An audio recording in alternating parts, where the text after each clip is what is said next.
En algún punto de la historia, todas las naciones han contemplado lo impensable. Hoy, ese límite será cruzado. Enero de 2026, el hemisferio occidente despierta una realidad que nadie quería imaginar. 18 naciones latinoamericanas firman simultáneamente un pacto de defensa colectiva sin precedentes. La respuesta desde Washington es inmediata. El Comando Sur de Estados Unidos activa protocolos de nivel 5. El mundo contiene la respiración. No es una guerra convencional, es el choque de dos visiones hemisféricas, dos bloques militares separados por historia, recursos y poder. Del otro lado, 450 millones de personas. De este lado, la máquina militar más avanzada del planeta. Lo que viene a continuación redefinirá el equilibrio de poder en América para las próximas generaciones. La pregunta no es si podría ocurrir. La pregunta es, ¿qué pasaría realmente si ocurriera? El contexto invisible 3 años antes de este momento, nadie lo veía venir. Las tensiones comerciales, las sanciones económicas, los bloqueos marítimos selectivos, todo parecía contenido dentro de los límites diplomáticos habituales, pero bajo la superficie.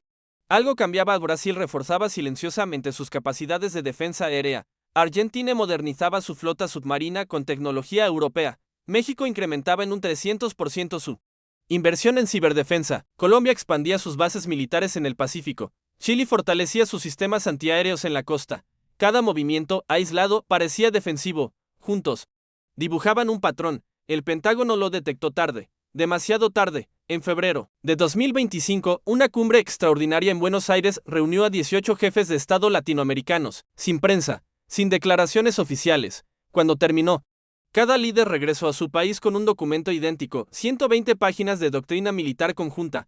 Nombre, código, Operación Bolívar. Washington descifró el documento 6 meses después. Para entonces, los ejércitos ya estaban moviéndose. Las primeras 72 horas, día 1, hora 0. Todas las embajadas estadounidenses en América Latina reciben la misma notificación diplomática. Tienen 48 horas para evacuar personal no esencial. No es una sugerencia, es una declaración. En la base aérea de Homestead, Florida, los primeros escuadrones F-35 LIGHTN y NGI despegan hacia el sur.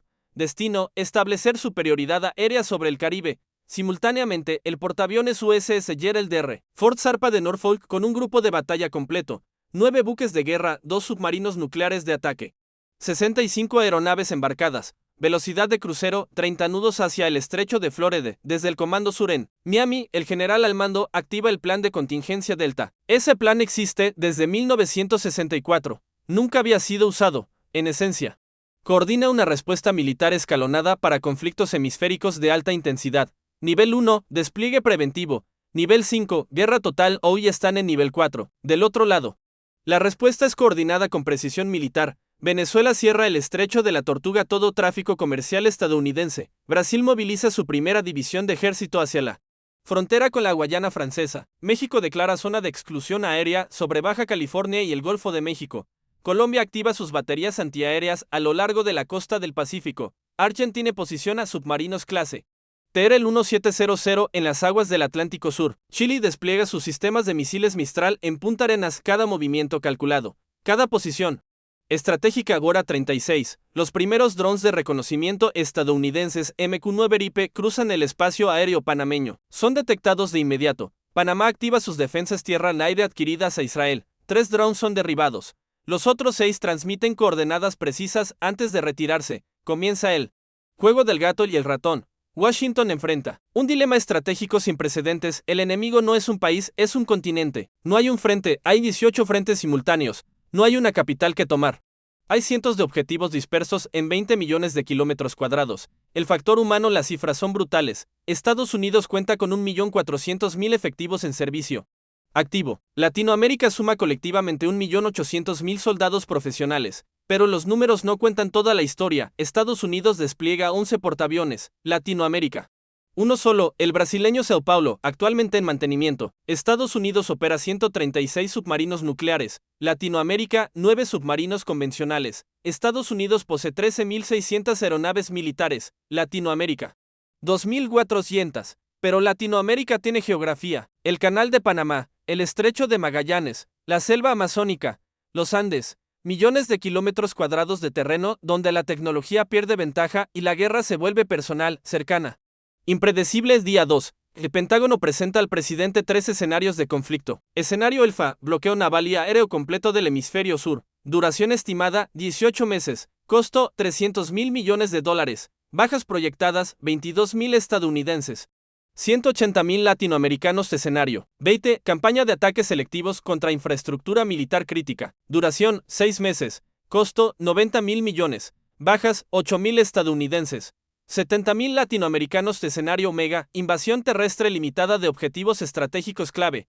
Duración: indeterminada. Costo: impredecible. Bajas: catastróficas. El presidente elige una cuarta opción no contemplada: contención agresiva sin invasión directa, pero el plan ya está en movimiento, la guerra invisible mientras el mundo observa los movimientos militares convencionales. La verdadera batalla comienza en dimensiones que las cámaras no pueden capturar. Primer frente: el ciberespacio. Jeques vinculados al Comando Cibernético de Estados Unidos penetran simultáneamente las redes eléctricas de Quereques, Bogotá y Buenos Aires. Las luces parpadean, los sistemas se reinician. El mensaje es claro: vulnerabilidad total, pero la respuesta llega en minutos. Brasil activa su grupo de defensa cibernética, creado en secreto en 2023 con asistencia china.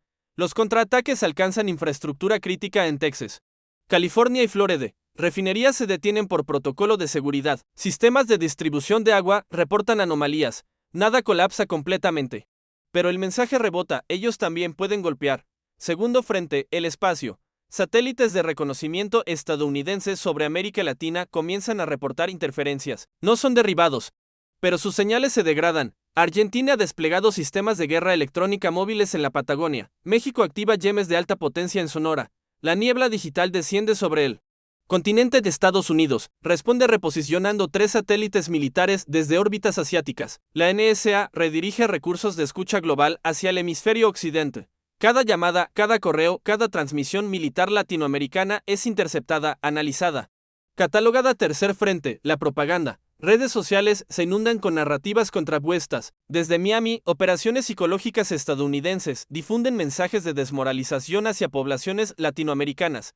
Desde Sao Paulo, Buenos Aires y Ciudad de México, las contraofensivas narrativas presentan el conflicto como la última batalla contra el imperialismo. Ningún bando busca convencer al enemigo. Buscan convencer al resto del mundo. El punto de quiebre: día 5. El USS Gerald de Rayford alcanza posición a 120 kilómetros de la costa venezolana. Sus radares escanean constantemente el horizonte. De pronto, los sistemas detectan lanzamiento de misiles. 6 contactos. Velocidad: Mach 2.5. Origen: baterías costeras venezolanas equipadas con misiles antibuque rusos P-800 Onyx. Los sistemas de defensa del portaaviones se activan automáticamente. Misiles interceptores RIM-174 despegan desde los destructores de escolta. El cielo sobre el Caribe se ilumina con explosiones a 10.000 metros de altura. 5 misiles son neutralizados. El sexto penetra las defensas. Impacta el destructor USS Cole con carga semiperforante. El buque no se hunde, pero reporta 32 bajas y daños severos. Es el primer golpe de sangre del conflicto. Washington enfrenta la decisión definitiva: escalar o retirarse. La respuesta llega en 40 minutos. Bombarderos B-2 Spirit, invisibles al radar, despegan desde la base de Whiteman en Missouri. 6 horas después, sobrevuelan Venezuela. Sus bodegas liberan bombas guiadas por GPS GBU-57.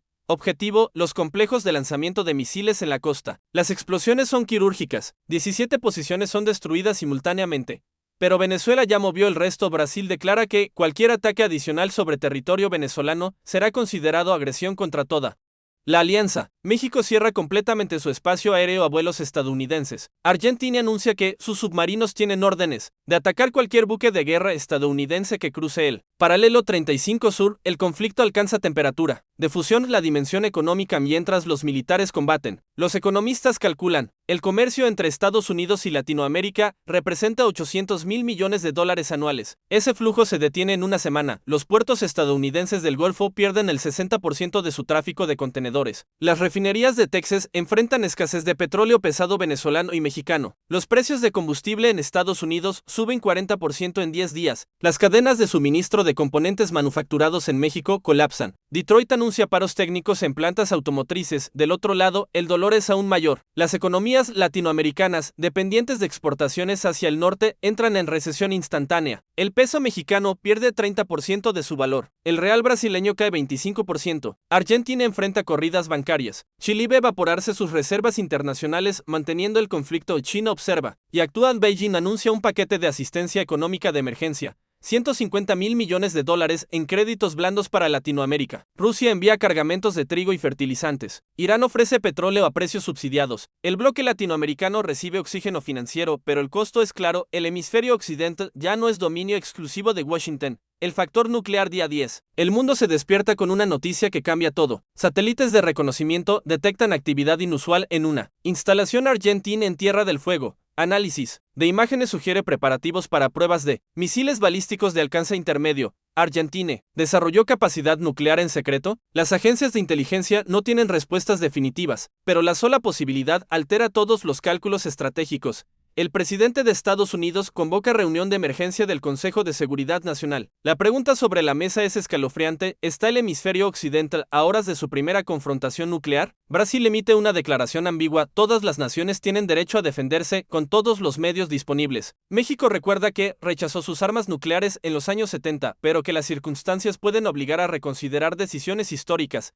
Es retórica, pero funciona. Estados Unidos no puede arriesgar un escenario donde una capital latinoamericana es atacada y la respuesta incluya capacidades no convencionales. El costo político, humanitario y estratégico sería terminal. La escalada se detiene. La mediación imposible. Naciones Unidas convoca sesión de emergencia del Consejo de Seguridad. China y Rusia vetan cualquier resolución que condene a Latinoamérica. Estados Unidos veta cualquier texto que no reconozca el derecho a defender sus intereses hemisféricos. La ONU se paraliza. Europa intenta mediar. Francia propone alto al fuego inmediato y negociaciones en Ginebra. Alemania ofrece garantías de seguridad para ambos bandos. España, por vínculos históricos, busca tender puentes, pero ninguna capital europea está dispuesta a enfrentar a Washington directamente. India sugiere zonas desmilitarizadas en aguas internacionales. Canadá propone comisiones de verificación conjunta. Sudáfrica ofrece su experiencia en procesos de paz. Las propuestas llegan, pero nadie las acepta completamente. Día 15. Un grupo de expresidentes latinoamericanos y estadounidenses se reúnen extraoficialmente en Ciudad de Panamá, sin protocolo oficial, sin prensa, solo una habitación, café y la urgencia de evitar lo peor. El acuerdo que emerge no es paz, es pausa. Suspensión de hostilidades por 90 días. Desescalada gradual de posiciones militares. Apertura de canales diplomáticos discretos. No hay ganadores declarados. No hay perdedores reconocidos. Solo la aceptación de que ningún bando puede ganar sin destruirse mutuamente. Las consecuencias invisibles 6 meses después del alto al fuego. Los analistas comienzan a entender las verdaderas consecuencias del conflicto que nunca se convirtió en guerra total. De Estados Unidos mantiene su supremacía militar absoluta, pero descubre su vulnerabilidad geográfica. Defender un hemisferio entero contra una coalición unificada requiere recursos que ni siquiera el Pentágono tiene en abundancia. La doctrina militar estadounidense cambia de proyección de poder global a fortificación hemisférica selectiva. Latinoamérica alcanza una madurez estratégica sin precedentes. 18 naciones demostraron que, unidas, pueden presentar un desafío creíble incluso a la superpotencia dominante. Pero el costo fue bruto: economías destrozadas, infraestructuras dañadas, sociedades polarizadas. La alianza se mantiene, pero cada nación reconstruye calculando si valió la pena.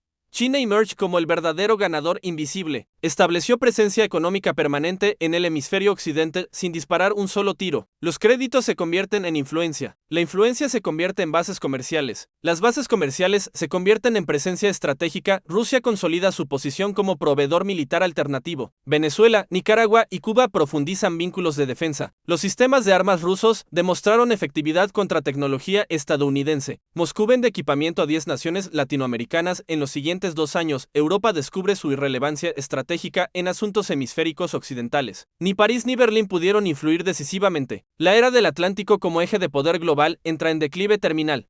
El nuevo orden del hemisferio occidental opera bajo un equilibrio nunca antes visto. Estados Unidos mantiene presencia militar masiva en bases en Colombia, Perú y Honduras. Latinoamérica establece un comando militar permanente conjunto con sede rotativa entre Brasilia, Buenos Aires y Ciudad de México. El Canal de Panamá pasa a control internacional compartido. Los estrechos estratégicos tienen zonas de exclusión mutua. Las aguas del Caribe se convierten en espacio neutral patrullado por fuerzas multinacionales. Pero las heridas permanecen abiertas: familias separadas por fronteras cerradas, economías que tardaron años en recuperarse, sociedades que nunca olvidaron los 15 días en que el hemisferio estuvo al borde del abismo. Los historiadores debaten si fue conflicto o postura. Los militares estudian cada movimiento buscando aprender para la próxima vez. Los políticos juran que nunca volverá a ocurrir, sabiendo que la historia rara vez escucha promesas. La pregunta final podría haber sido diferente. ¿Había caminos alternativos? Los documentos desclasificados años después revelan que hubo momentos de oportunidad, reuniones secretas que casi lograron acuerdos, llamadas telefónicas entre líderes que estuvieron a minutos de cambiar todo, generales que dudaron antes de apretar gatillos,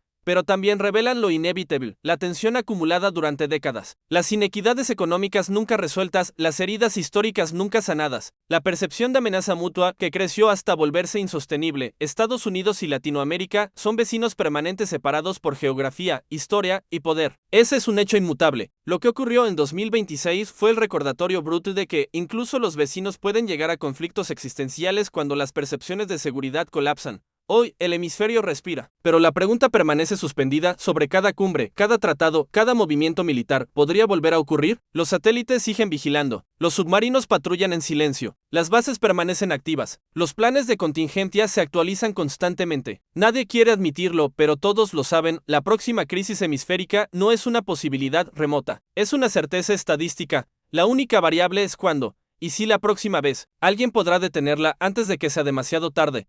¿Qué harías tú si tu país se viera involucrado en un conflicto de esta magnitud? ¿Prioridad a la diplomacia o preparación militar? Déjame en los comentarios la palabra estrategia si quieres que analice los arsenales militares específicos de cada país latinoamericano en la segunda parte.